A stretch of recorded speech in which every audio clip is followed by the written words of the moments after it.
me. Before we begin today, I want to speak to the part of you that's been stretching, striving, surviving. The part of you that's been pouring into everybody else's cup while yours runs empty. I see you. You've been showing up, clapping for others, cheering them on, even while your own soul was whispering, "What about me?" This moment right here, it's for you. Because there comes a time when the noise of the world gets too loud and your spirit starts begging for silence, not to escape, but to evolve. And maybe, just maybe, God's been calling you to withdraw, not because you're losing, but because he's about to elevate you in silence. So today I came to remind you, focus on yourself, not selfishly, but spiritually, not in arrogance, but in alignment. And while you're doing that, stay silent. Let your healing be quiet. Let your growth be sacred. Let your comeback be so powerful that the world has no choice but to notice, even though you never said a word. This is your season to rise, quietly, intentionally, unapologetically. There's a moment in everyone's journey where the noise becomes unbearable. Not just the external chatter, but the internal doubt, the expectations, the pressure to be something, to prove something, to show the world that you're doing fine, even when your world is quietly crumbling. And in that moment, something deep inside starts to crave silence. Not the kind of silence that comes from isolation or giving up, but the kind of silence that says, I don't have to explain myself anymore. We've been conditioned to equate silence with weakness. In a world where everyone's sharing, posting, talking, performing, your quiet is often misunderstood.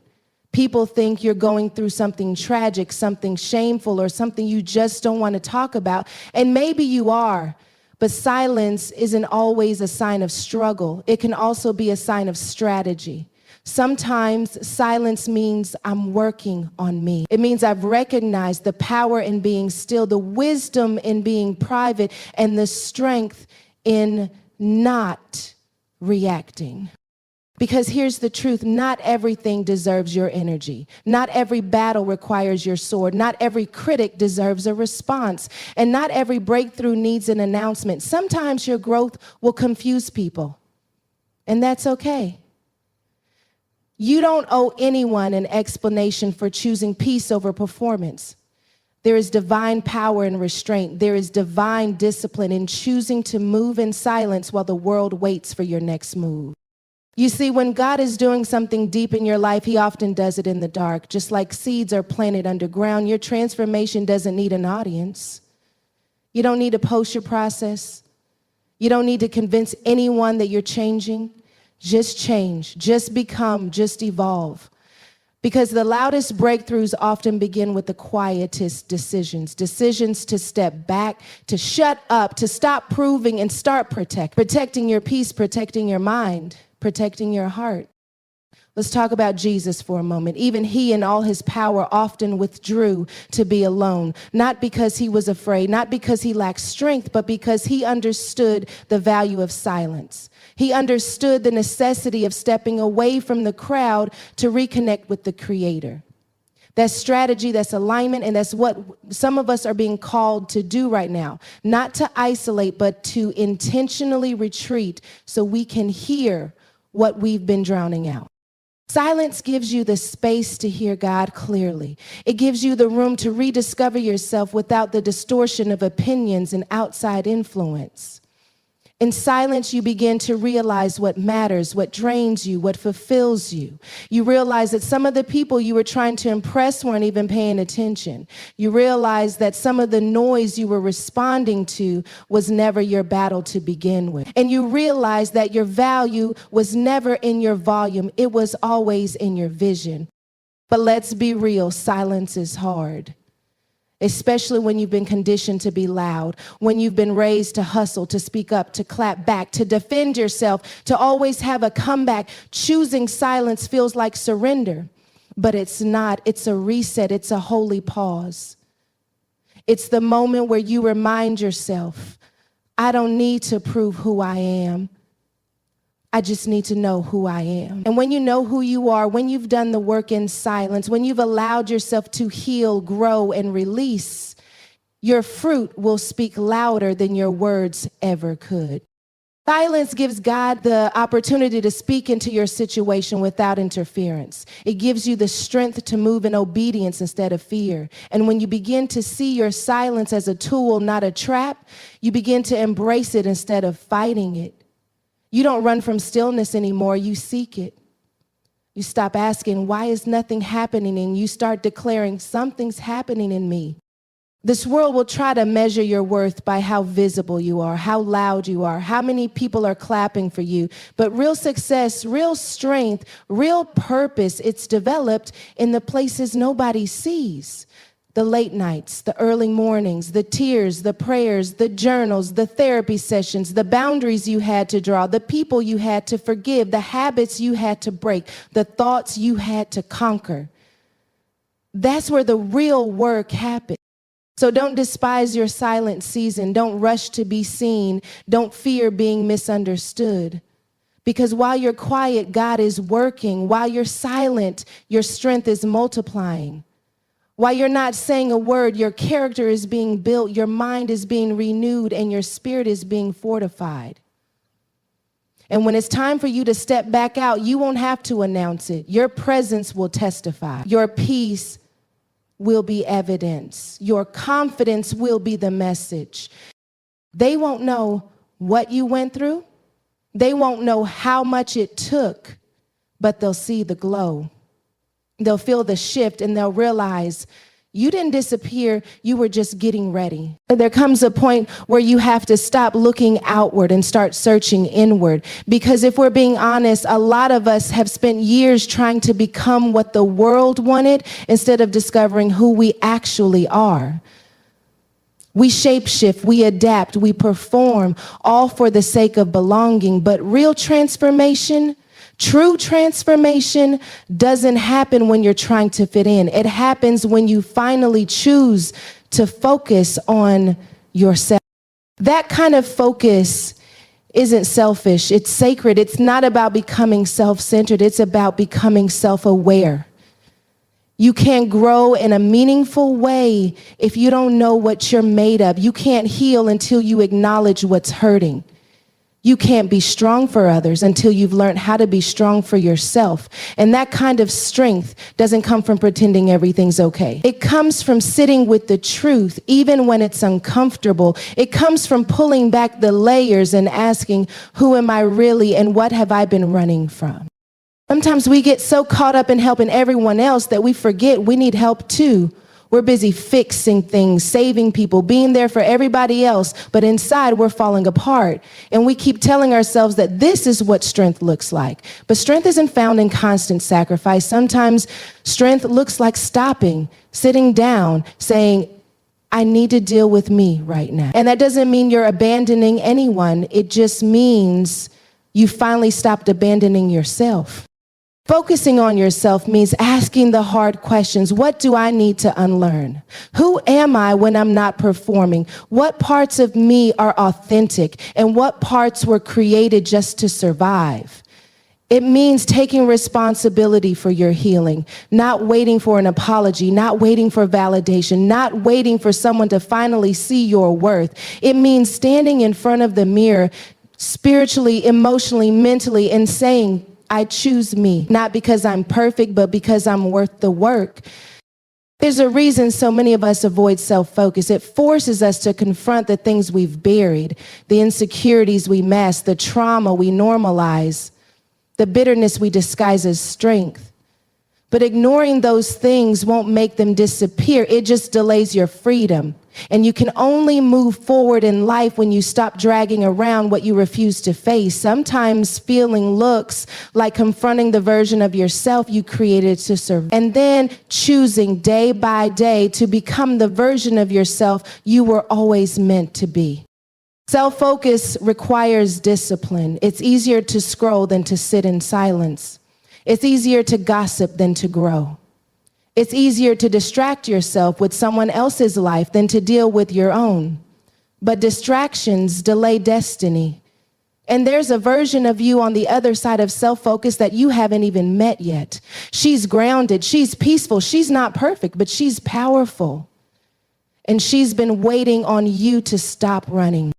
One of the most dangerous lies we believe is that we'll focus on ourselves later, after the kids are grown, after the degree is done, after the heartbreak wears off, after things settle down. But life doesn't wait. Your peace doesn't wait. The healing you need, the purpose you crave, the clarity you seek, they're not found in after, they're found in now, in this moment, in this choice.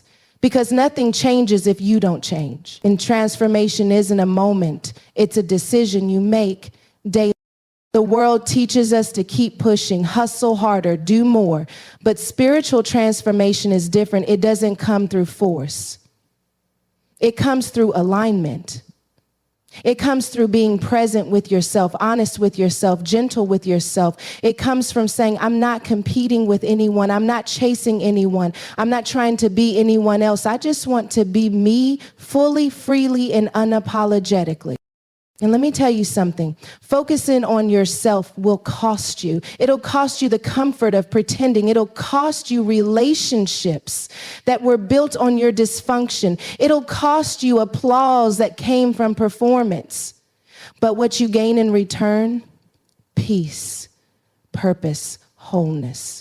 When you start to focus on yourself, you stop settling. You stop tolerating what drains you. You stop shrinking to make others comfortable. You stop explaining your boundaries. You start honoring your intuition. You start choosing joy on purpose. You start creating a life that actually feels like yours. Sometimes we're afraid to focus on ourselves because we don't know who we'll find. But what if the version of you that you've been avoiding is the version that's actually capable of building the life you dream about? The version that's confident, healed, whole, and in tune with her creator? What if self-focus isn't the end of who you were? It's the beginning of who you're becoming. There's a shift that happens when you start to choose yourself in a sacred way. You stop operating from wounds and start operating from wisdom. You stop asking for permission and start walking in purpose. You stop showing up out of obligation and start showing up from overflow. You stop asking, do they like me? And start asking, do I like me? Because you can spend your whole life trying to impress others and still feel empty. Or you can start focusing on yourself and finally feel full. And focusing on yourself doesn't mean doing life alone.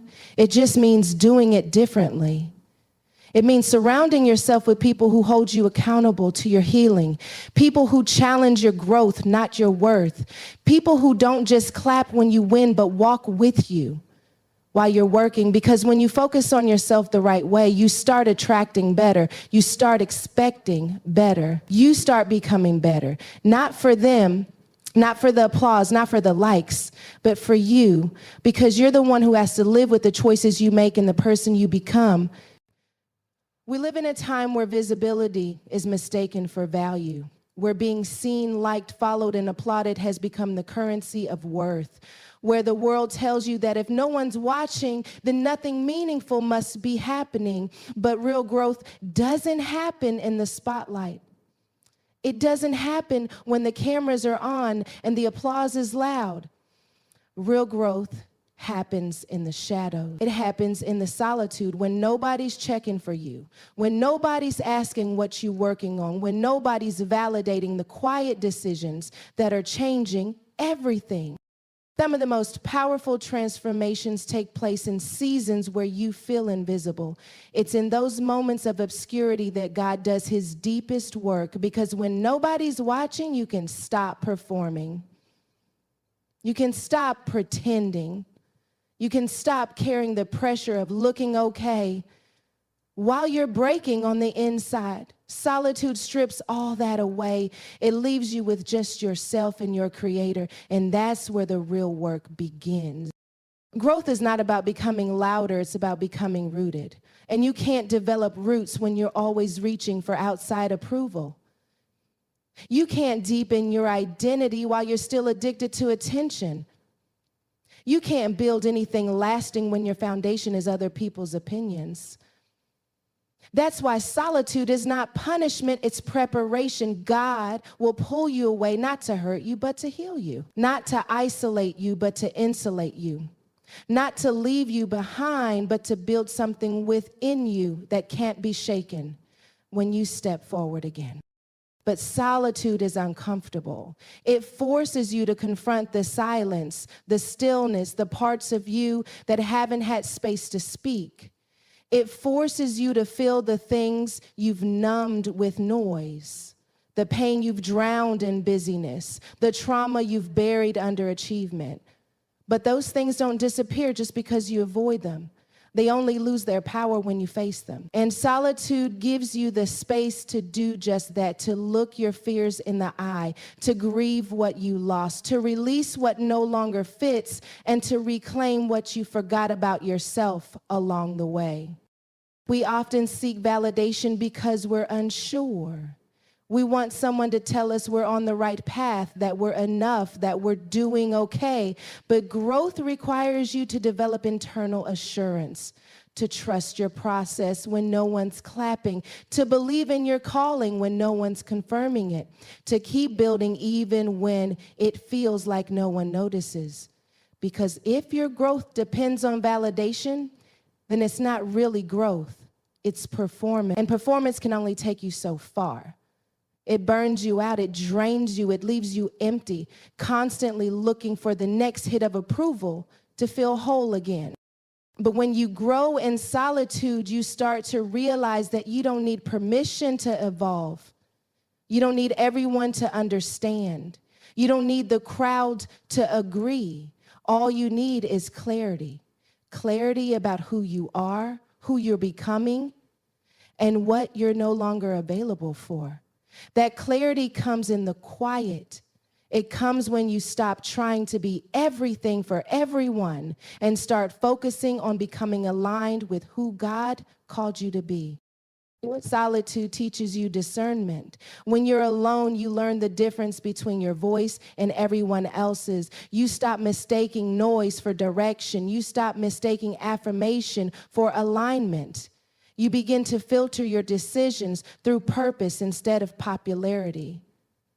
You realize that just because something looks good doesn't mean it's good for you. You stop saying yes to things just to feel included. You stop showing up for roles that aren't meant for you. You stop entertaining situations that make you shrink just to feel seen. In solitude, you develop the kind of confidence that can't be shaken, not because everything is going right, but because you've survived everything that went wrong. You start to see that the things that were meant to break you actually built you, that the loneliness didn't destroy you, it refined you, that the silence didn't bury you, it grew you.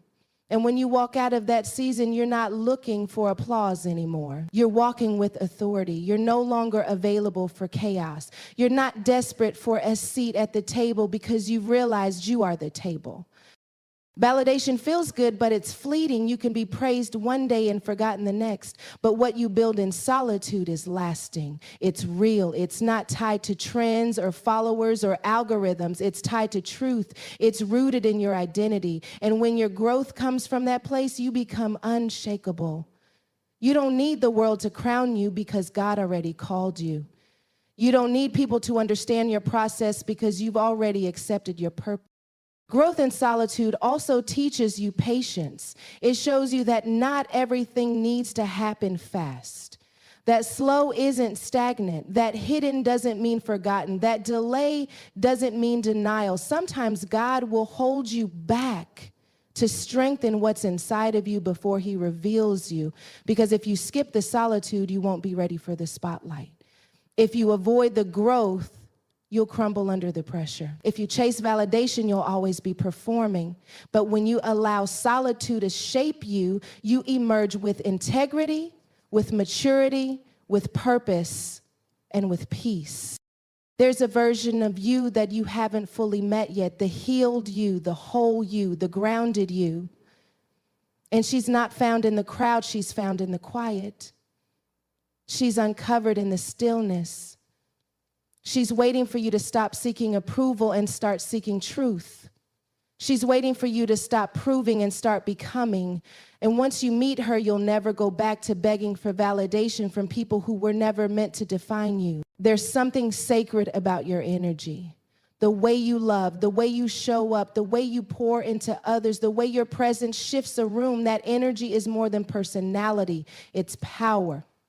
It's purpose. It's a reflection of everything God has deposited into you. And when something is sacred, it's not supposed to be handled carelessly. It's not supposed to be accessed by just anyone. But for many of us, we've been giving sacred energy to people who haven't earned sacred. And then we wonder why we feel depleted, disconnected, and out of alignment. Your energy is not infinite. Your time, your emotional bandwidth, your spiritual capacity, these things have limits. And when you live like they don't, you end up exhausted, you end up burned out, you end up giving your best to everything and everyone else with nothing left for yourself. We've been conditioned to believe that being everything to everyone is strength. But real strength is knowing when to say no. Real strength is honoring your capacity. Real strength is having boundaries that protect your peace, not just your schedule. Boundaries are not walls, they're clarity. They say, this is where I end and this is where you begin. This is what I can give and this is what I no longer allow. They're not punishments, they're protection. And when you start seeing your energy as sacred, you stop apologizing for protecting it. You stop explaining why you're not available for every request, every event, every crisis. You start realizing that saying no to others is often saying yes to yourself, yes to your healing, yes to your growth, yes to your peace. For a lot of us, our biggest breakthroughs didn't come from doing more. They came when we stopped overextending ourselves for people who only called when they needed something. They came when we stopped allowing our kindness to be exploited, when we realized that love without boundaries becomes self-betrayal, that being loyal to dysfunction isn't love, it's fear. Fear of being alone, fear of rejection, fear of not being liked. But fear can't be the foundation for your relationships, because anything built on fear will eventually collapse under truth. It's not your job to be everything for everyone. It's your job to be faithful to who God created you to be. And you can't do that if you're constantly distracted, constantly drained, constantly saying yes to things that are slowly eroding your soul. Boundaries aren't just about time management, they're about identity management. They help you stay in alignment with your purpose. They help you discern who belongs in your inner circle and who's just passing through. They help you recognize which relationships water you and which ones wither you. You start to realize that not everyone deserves access to the deepest parts of you. Some people are only supposed to know the public version of you, the encouraged version, the inspired version, not because you're being fake, but because access has to be earned through trust, consistency, and mutual respect. Not everyone can handle your truth. Not everyone can hold your vulnerability, and that's okay. You're not required to be transparent with people who only show up for the highlight reel but disappear during the hard chapters. And let's be honest, some of the people we're trying to keep close are the same ones draining our energy the most. They don't honor your boundaries because they were never comfortable with your becoming. They were fine with the version of you who was always available, always rescuing, always giving, but the healed you, the aware you, the version of you that says, I love you, but I'm no longer available for dysfunction, that version disrupts everything they benefited from. That version scares people who were counting on your silence to continue manipulating your spirit. But you weren't created to carry everyone's burdens. You weren't called to sacrifice your sanity in the name of love.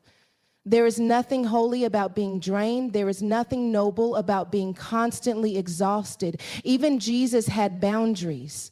He withdrew from the crowds. He said no to certain requests. He chose solitude over popularity, not because he didn't care, but because he knew the weight of his assignment required rest, focus, and divine protection. And if Jesus needed boundaries, so do you. We often feel guilty when we start setting boundaries. We fear we'll lose people, that they'll be upset, that we'll look selfish. But anyone who's offended by your healing was never aligned with your wholeness. People who love you well will respect the space you need to grow. They'll adjust. They'll honor your yes and your no. They'll meet you where you are without manipulating you into staying where you've been. And if they don't, that's information. That's clarity. That's confirmation that the boundary was necessary. There's a peace that comes when you stop living at the mercy of other people's demands, when you wake up and your schedule isn't dictated by guilt, when your mind isn't spinning from overcommitting, when your body isn't breaking down from chronic stress. That peace isn't random. It's a byproduct of protected energy. It's the reward of discipline. It's what happens when you stop trying to be superhuman and start allowing yourself to be whole. Boundaries also help you discern where to sow your energy. Not every opportunity is a calling. Not every request is an assignment. Not every crisis is your responsibility. Some of the chaos you've been stepping into was never yours to carry. And if the enemy can destroy you, he'll distract you. He'll keep you busy helping everyone else become while you stay stuck in cycles of depletion. But God is calling you out of that. Not to be less loving, but to be more intentional. To steward your energy like the sacred resource it is. When you protect your energy, you show God that you're ready for more. You demonstrate that you can handle the weight of your next level. That you're not just hungry for elevation, you're prepared for it. Because the next version of you doesn't just need faith, she needs focus, she needs clarity, she needs a rested body and a clear mind. She needs space to breathe, to listen, to hear God without the interference of noise disguised as obligation. There will be people who don't understand your boundaries, who think you've changed, who accuse you of being cold, distant, unavailable, but you're not being cold, you're being cold. You're not being distant, you're being developed. You're not uninterrupted. And people who are used to your lack of boundaries will always be uncomfortable with your healing. That's not your burden to carry. You didn't come this far to keep sacrificing your peace for people who wouldn't even notice if you lost yourself trying to please them.